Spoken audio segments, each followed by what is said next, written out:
لو أول مرة تزوروا القناة اضغطوا على اشتراك وفعلوا الجرس عشان يوصل لكم الإشعارات واضغطوا على أعجبني. النهاردة إن شاء الله معانا تحدي المطبخ.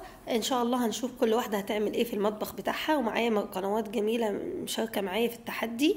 أول قناة معايا قناة أسلوب حياتي مع ميرفت، وقناة أفكار وحيل شيري الأمير، وقناة ترتيب البيت وأكلات مصرية، وقناة إبداعات ووصفات أم زياد. يلا بينا نشوف أنا هعمل معاكم إيه. السلام عليكم ورحمة الله وبركاته، أهلا بيكم فيديو جديد على قناة إبداعات ندى. النهاردة فيديو من فيديوهات التنظيف والنشاط. هنشوف مع بعض إزاي ننظف الميكرويف في ثواني، في 5 دقايق بس هيكون الميكرويف بتاعك زي الفل. مش هحتاج عندي غير حاجات بسيطة جدا موجودة في مطبخك. بنجيب بولة كده ونحط فيها شوية مية، ونحط فيها كام حبة ليمون كده نقطعهم ونحطهم في قلبها. وهاجي افتح عندي الميكرويف عشان ادخل فيها الليمون، بس قبل ما ادخله ممكن ازود بس شويه من اي مسحوق غسيل سائل الاطباق اللي بتغسلي بيه. احط شويه كده مش كتير عشان ما يفورش جامد جوه الميكرويف. واي شويه خل طعام، ده خل اهو، احط شويه بس كده برضو معاه للتعقيم. وهندخلهم الميكرويف وهنخليه يغلي في الميكرويف حوالي 3 دقايق ل 4 دقايق، حوالي 3 دقايق او 4 دقايق يغلي معايا بقى في الميكرويف كويس جدا. انا هوقف بس عشان الصوت. انا هخليه بقى يغلي معايا في الميكرويف، وبعدين هنبص نلاقي الميكرويف كله بقى بخار. هنسيبه بقى البخار ده شويه كده لحد ما يهدى 10 دقايق كده عشان يدوب لي كل الدهون وكل الحاجات اللي مش نظيفه اللي موجوده جوه، ونبتدي ننضفه مع بعض. هشغله بقى 4 دقايق كده واسيبه وارجع اوريكم شكله عامل ازاي. شايفين كده يا بنات؟ انا عايزه اقول لكم بس ان هو ما خدش 5 دقايق ولا حاجه عشان الميه تغلى، خد اكتر. انا شغلته حوالي 10 دقايق عشان الميه تغلي قوي ويطلع لي بخار كتير، لان انا مش بسخن ده، انا لا عايزه الميه تغلي. فهنشوف دلوقتي بقى شكلها عامل ازاي. هيخلص اهو. تمام، شايفين الميه بتغلي ازاي؟ زي ما انتم شايفين جوه كده الميه عماله تغلي، وريحه الليمون جميله. مش عارفه هيبان ولا لا، هنا البخار عمل على كل الميكرويف اهو.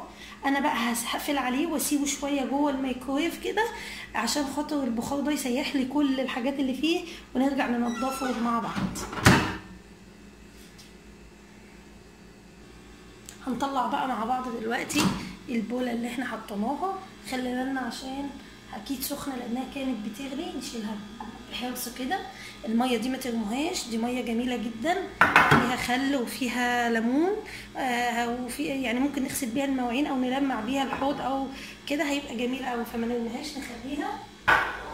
وهنعمل ايه بقى؟ هناخد بقى الرف الازاز ده نغسله، نغسله على الحوض، وهنفصل الميكرويف عشان ننضفه بقى بالسبونج.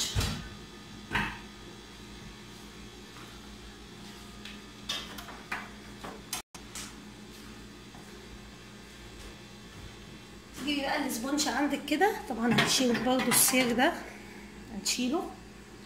وهتبص بقى تلاقي الميكرويف بقى معاكي بيلمع حلو جدا، مش هياخد منك مجهود خالص لان كل حاجه فيه خلاص ساحت ودابت معاكي، فمش هياخد منك حاجه. لو انت عندك من فوق شوايه تنضفيها برضو حلوه قوي، لان هي دي اكتر حاجه بتبقى متسخه، فتنضفيها. انا هخلصه كله والمعه ونشوف بقى ايه الشكل النهائي. والباب برضو عندك تغسليه وتلمعيه، تنضفي بقى كل الاجزاء بتاعته كده. الليمون جميل جدا، والخل بيعقم وبيطهر وبيقتل يعني بيشيل كل الدهون، ومخلي ريحته جميله بصراحه جدا جدا جدا. هخلصه والمعه بقى وارجع لكم تاني. شايفين يا بنات كده انا لمعته اهو بقى زي الفل. هبتدي بقى احط السير بتاعي واحط الطبق الازاز. حابه اقول حاجه بس عشان البنات اصحاب التعليقات اللذيذه والجميله اللي بيدخلوا ويقعدوا يقولوا هو كان نظيف، انتي اصلا مصوراها نظيف وجايه تجيبيه لنا.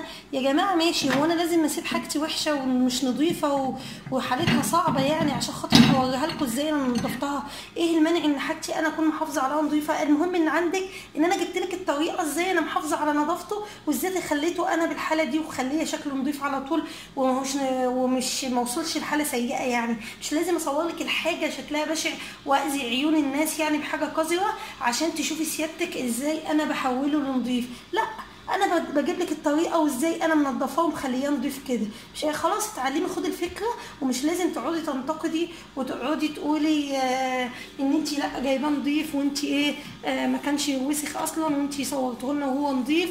طيب انا بقول لك دي الطريقه بتاعتي اللي انا بنضف بيها، انت شوفي بقى الطريقه واستعمليها. معلش طولت عليكم، بس حبيت بس اقول لكم لان بيجي لي انتقادات عجيبه وكلام عجيب من المتابعين، والله حاجات لو اصور لكم كومنتات هتستعجبوا. طيب انا كده خلصت الفيديو بتاعي وقلت لكم الطريقه ازاي اللي انا بنضف بيها الميكرويف، وتنفع برضو للفرن الكهرباء. واشوفكم في فيديو تاني بقى ان شاء الله على قناه ابداعات ندى. ما تنسوش تشيروا الفيديو وتضغطوا لايك واكتبوا بالكومنتات يا جماعه. بلاش اتفرج وجه دي، مفيش اي تفاعل خالص على القناه. عايزه منكم تفاعل وعايزه منكم كومنتات. واشوفكم على خير في فيديو تاني، والسلام عليكم ورحمه الله وبركاته.